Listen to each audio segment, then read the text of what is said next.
Hi ಮಕ್ಕಳೇ, ನಾನಿವತ್ತು ನಿಮಗೆ ಕತ್ತೆ ಮತ್ತು ಉಪ್ಪಿನ ಮೂಟೆ ಕಥೆನ ಹೇಳ್ತೀನಿ. ಒಂದೂರಲ್ಲಿ ಒಬ್ಬ ವ್ಯಾಪಾರಿ ಇದ್ದ. ಆ ವ್ಯಾಪಾರಿ ಹತ್ರ ಒಂದು ಕತ್ತೆ ಇತ್ತು. ಒಂದಿನ ವ್ಯಾಪಾರಿ ಕತ್ತೆ ಮೇಲೆ ಉಪ್ಪಿನ ಮೂಟೆನ ಹೊರಿಸಿ ಹಳ್ಳಿ ಕಡೆ ಹೊರಟ. ಹಳ್ಳಿಗೆ ಹೋದ್ಮೇಲೆ ಅಲ್ಲಿದ್ದ ಜನಕ್ಕೆಲ್ಲ ಉಪ್ಪಿನ ಮಾರಾಟನ ಮಾಡ್ದ. ಆಮೇಲೆ ಸಂಜೆ ಆಯಿತು. ಸಂಜೆ ಆಗೋಷ್ಟೊತ್ತಿಗೆ ವ್ಯಾಪಾರನೂ ಮುಗ್ದಿತ್ತು.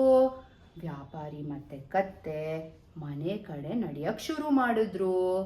ಮನೆ ಕಡೆ ನಡೀತಾ ನಡೀತಾ ನಡೀತಾ ಏನು ಕಾಣಿಸ್ತು ಗೊತ್ತಾ? ಒಂದು ನದಿ ಹರಿತಾ ಇತ್ತಂತೆ ಬದಿಯಲ್ಲಿ. ಆದರೆ ಈ ಕತ್ತೆ ಪಾಪ ಆ ನದಿ ಹತ್ರನೇ ನಡೀತಾ ಇತ್ತಂತೆ. ಜಾರ್ಕೆ ಇತ್ತೋ ಏನೋ ಮಕ್ಕಳೇ, ಪಾಪ ಕತ್ತೆ ಸರ್ರ ಅಂತ ಜಾರಿ ಡಬಾರ್ ಅಂತ ನದಿಯಲ್ಲಿ ಬಿದ್ದೋಯ್ತಂತೆ. ಆದರೆ ಬರೀ ಕತ್ತೆ ಬೀಳಲಿಲ್ಲ ನದಿಗೆ, ಅದ್ರ ಜೊತೆ ಇದ್ದಿದ್ದು ಉಪ್ಪಿನ ಮೂಟೆನೂ ಬಿದ್ದೋಯ್ತಂತೆ. ಅಯ್ಯೋ. ಆಮೇಲೆ ಸ್ವಲ್ಪ ಕಷ್ಟಪಟ್ಕೊಂಡು ಕತ್ತೆ ಮೇಲೆದ್ದು ಆ ಉಪ್ಪಿನ ಮೂಟೆ ಸಮೇತ ನಡೆಯಕ್ಕೆ ಶುರು ಮಾಡ್ತು. ಒಂದು ಸ್ವಲ್ಪ ಹೆಜ್ಜೆಗಳಾದ್ಮೇಲೆ ಕತ್ತೆಗೆ ಏನೋ ವ್ಯತ್ಯಾಸ ಕಾಣಿಸ್ತಂತೆ. ಏನದು? ಏನಾಗಿತ್ತಂತೆ ಗೊತ್ತಾ? ಮೂಟೆ ಹಗುರ ಆಗೋಗಿತ್ತಂತೆ. ಆವಾಗ ಕತ್ತೆಗೆ ತುಂಬ ಖುಷಿ ಆಗೋಯ್ತಂತೆ. ಅಪ್ಪ, ಕೊನೆಗೂ ಈ ಮೂಟೆ ಒಂದು ಸ್ವಲ್ಪ ಹಗುರವಾಗಿದೆಪ್ಪ, ಆರಾಮಾಗಿ ನಡ್ಕೊಂಡು ಹೋಗ್ಬೋದು ಅಂದ್ಬಿಟ್ಟು ವ್ಯಾಪಾರಿ ಮತ್ತೆ ಕತ್ತೆ ಮನೆ ಸೇರ್ಕೊಂಡ್ರಂತೆ. 2ನೇ ದಿನ ಬಂತು ಮಕ್ಕಳೇ. ಯಥಾ ಪ್ರಕಾರ ವ್ಯಾಪಾರಿ ಮತ್ತೆ ಕತ್ತೆ ಉಪ್ಪಿನ ಮೂಟೆ ಜೊತೆಗೆ ಹಳ್ಳಿ ಕಡೆ ಹೊರಟರು. ಹಳ್ಳಿ ವ್ಯಾಪಾರ ಮುಗಿಸಿದ್ರು. ಸಂಜೆ ಆಯಿತು. ಸಂಜೆ ಆಗೋಷ್ಟೊತ್ತಿಗೆ ಮನೆ ಕಡೆ ನಡೀತಾ ಬರಕ್ಕೆ ಶುರು ಮಾಡಿದ್ರು. ಈ ಸತಿ ಕತ್ತೆಗೆ ತಿರ್ಗಾ ನದಿ ಕಾಣ್ತು. ನದಿ ಕಾಣಿಸಿದ ತಕ್ಷಣ ಕಣ್ಣೆಲ್ಲ ಟಪ್ ಅಂತ ಅರಳ್ತು. ಖುಷಿ ಆಯಿತು ಕತ್ತೆಗೆ. ಈ ಸತಿನೂ ನಾನು ನೀರಲ್ಲಿ ಬಿದ್ದರೆ ಮೂಟೆ ಹಗುರ ಆಗೋಗುತ್ತೆ, ಆಗ ನಾನು ಖುಷಿಯಾಗಿ ಮನೆಗೆ ಹೋಗ್ಬೋದು ಅಂದ್ಕೊಂಡು ಬೇಕು ಅಂತ ಬಿದ್ದೋಯ್ತು ನದಿಲಿ. ಆಮೇಲೆ ಅದು ಅಂದ್ಕೊಂಡಂಗೆ ಆಯಿತು, ಮೂಟೆ ಹಗುರ ಆಯಿತು. ಖುಷಿಯಾಗಿ ವ್ಯಾಪಾರಿ ಮತ್ತು ಕತ್ತೆ ಮನೆಗೆ ತಲುಪಿದ್ರು. ಆಮೇಲೆ ಏನಾಯಿತು ಗೊತ್ತಾ? ಇದೆಲ್ಲ ನಡೀತಿರ್ಬೇಕಾದ್ರೆ ವ್ಯಾಪಾರಿ ಎಲ್ಲ ನಡೀತಾ ಇದ್ದಿದ್ದು ಪ್ರತಿಯೊಂದನ್ನು ಗಮನಿಸಿದ್ದ. ಆದರೆ ಅವನೇನೂ ಮಾತಾಡಿರಲಿಲ್ಲ ಅಷ್ಟೆ. 3ನೇ ದಿನ ಬಂತು ಮಕ್ಕಳೇ.